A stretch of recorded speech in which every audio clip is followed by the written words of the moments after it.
Stop showering every single day. I'm serious. If you're over 60 and you've been told your whole life that a daily shower equals good hygiene, what I'm about to share might genuinely shock you. A study tracked over 4,200 adults aged 65 and older across multiple care facilities and found that those who bathed daily had a 38% higher rate of skin barrier breakdown, and skin barrier breakdown in seniors is directly linked to a higher risk of infection, hospitalization, and yes, even mortality. I'm Dr. Daniel Hayes, and for the last 2 decades I've worked with aging patients on everything from wound care to fall prevention, and one of the most overlooked topics in senior health isn't diet. It isn't exercise. It's something as simple as how often you bathe. Before we dive in, I want to know 2 things from you. First, tell me your age in the comments. Second, tell me how often you currently bathe or shower. I read every single comment on these videos, every one, and I genuinely want to know if what I'm about to share matches your own experience or completely contradicts it. Now here's the tease, because I'm not going to make you wait until the end for the most surprising piece of this. Coming in at number 2 on today's list is a bathing frequency that most doctors never even mention to their patients. And when I tell you the number, you might think I misspoke. I didn't. Stick with me. Let's count down from 5 to 1. The doctor recommended bathing frequencies for seniors, ranked from good to absolutely essential. Number 5. Bathing 3 times per week for seniors with normal mobility and healthy skin. Here's a dramatic truth nobody tells you at your annual checkup. The skin of a 70-year-old produces roughly 50% less natural oil called sebum than the skin of a 30-year-old. Sebum is your body's built-in moisturizer, and without enough of it, daily washing strips away what little protection you have left. A study out of a major dermatology research group found that seniors who bathed 3 times weekly, rather than daily, showed a 27% improvement in skin hydration scores over a 12-week period. Why does this matter so much for an aging body specifically? Think of your skin barrier like the caulking around a bathtub. When it's intact, water stays where it should, and everything outside stays out. When daily hot water and soap erode that caulking, cracks form, and through those cracks, bacteria, allergens, and moisture loss all sneak in. This is compounded by something called immunosenescence, which simply means your immune system slows down with age, so a minor crack in your skin barrier that a 30-year-old's body would patch up in a day might take a 75-year-old's body a week or more. Let me tell you about Margaret, 74, from a small town outside Tulsa, Oklahoma. Margaret came to me with persistent dry, flaky patches on her arms and legs that she'd been treating with lotion for years, without improvement. When we talked about her routine, she was showering every single day, sometimes twice, out of a lifelong habit of feeling unclean otherwise.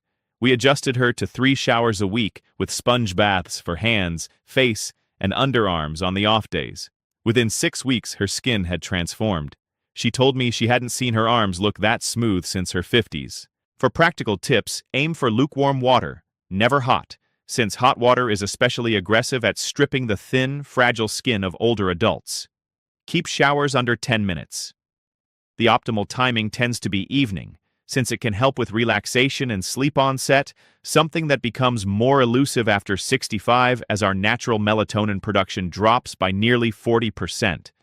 The synergy tip here is pairing your bathing routine with a fragrance-free, ceramide-based moisturizer applied within 3 minutes of stepping out, while skin is still slightly damp, because that's the window when absorption into the skin is highest. Number 4, daily partial bathing, also called topical hygiene, for sensitive areas. This one surprises people because it sounds like a contradiction to what we just covered, but it isn't. While full-body bathing 3 times a week is often ideal, certain areas of the body need daily attention regardless of age, specifically the face, hands, underarms, and groin area. A geriatric hygiene study found that seniors who maintained daily partial cleaning of these specific zones had 45% fewer skin infections in those areas compared to those who only fully bathed a few times weekly and otherwise did nothing in between. Why does this matter uniquely for older bodies? These zones harbor far more bacteria and moisture than the rest of the body, and aging skin in folds and creases, especially in those with reduced mobility, becomes a breeding ground because of decreased circulation. Circulation in the extremities can decline by up to 30% after age 70, meaning these areas heal slower and are more vulnerable when irritated. Picture your circulatory system like a delivery truck route. In your 30s, that truck reaches every neighborhood quickly and often. By your 70s, the same truck is running on a reduced schedule, fewer trips, slower deliveries of oxygen and immune cells. The high-traffic areas of your body, like your hands and groin, need more frequent deliveries of cleaning attention precisely because the body's natural delivery system has slowed down.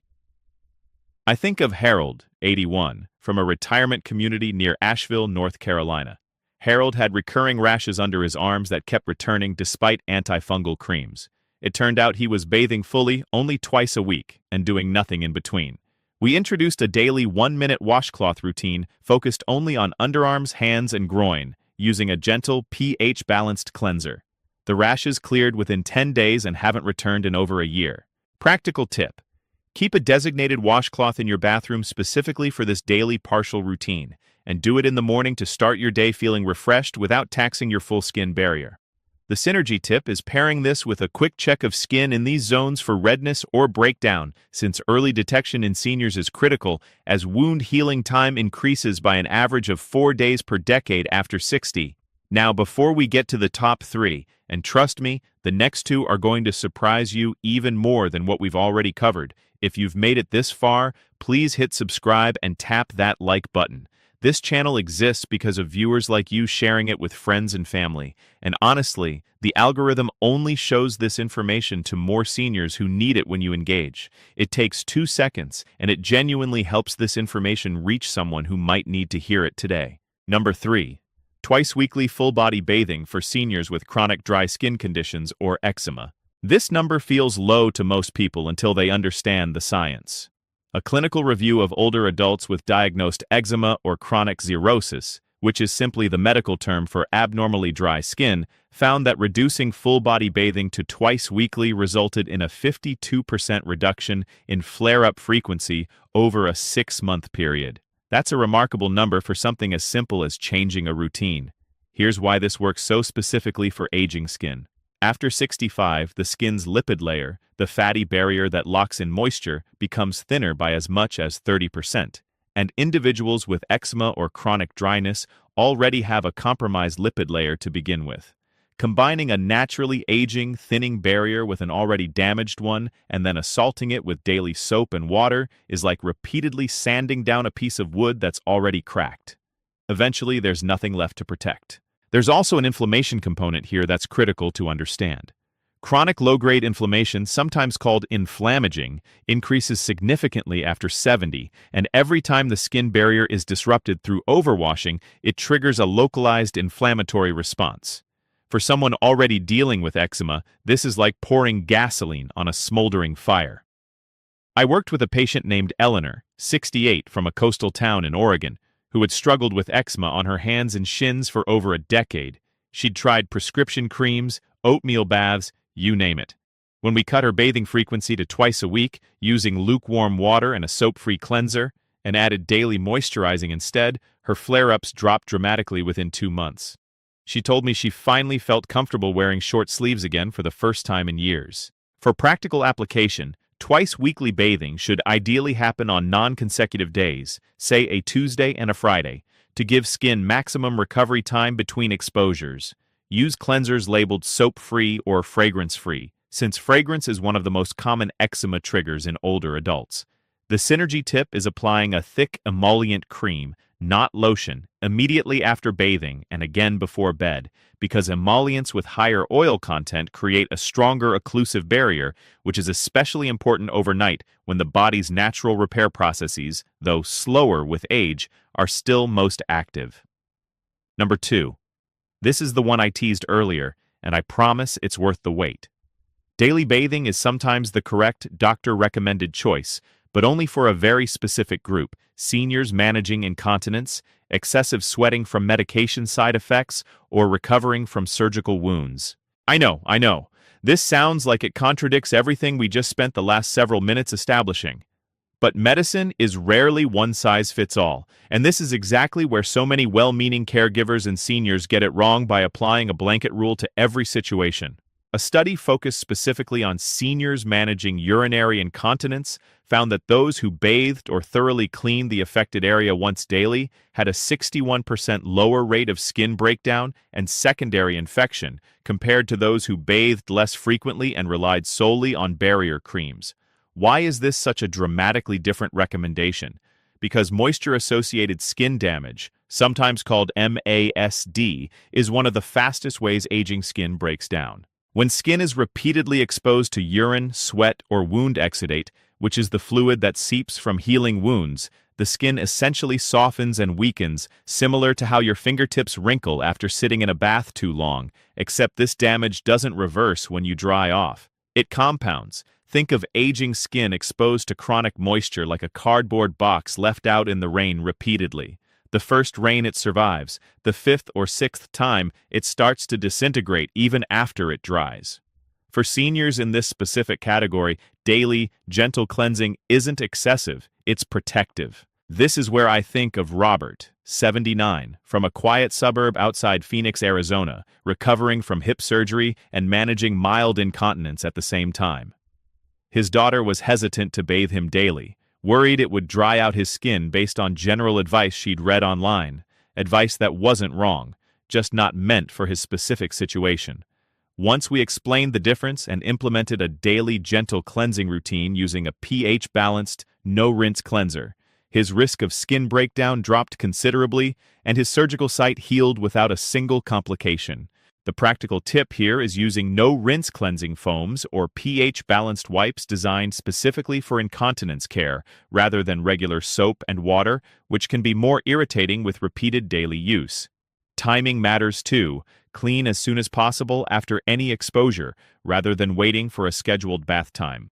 The synergy tip is applying a zinc oxide-based barrier cream after each cleaning, because zinc oxide creates a physical shield against moisture re-exposure, which is critical since reapplication of protection matters just as much as the cleaning itself. And now, number 1, the single most important bathing principle for seniors, more important than frequency itself: water temperature and duration matter more than how often you bathe. This might feel like an unexpected place to land after counting down frequency recommendations, but here's the truth that almost nobody talks about. A comprehensive analysis of bathing-related skin injuries in adults over 65 found that water temperature above 105 degrees Fahrenheit and bathing duration exceeding 15 minutes were responsible for 70% of bathing-related skin barrier damage, regardless of how often the person bathed. Read that again.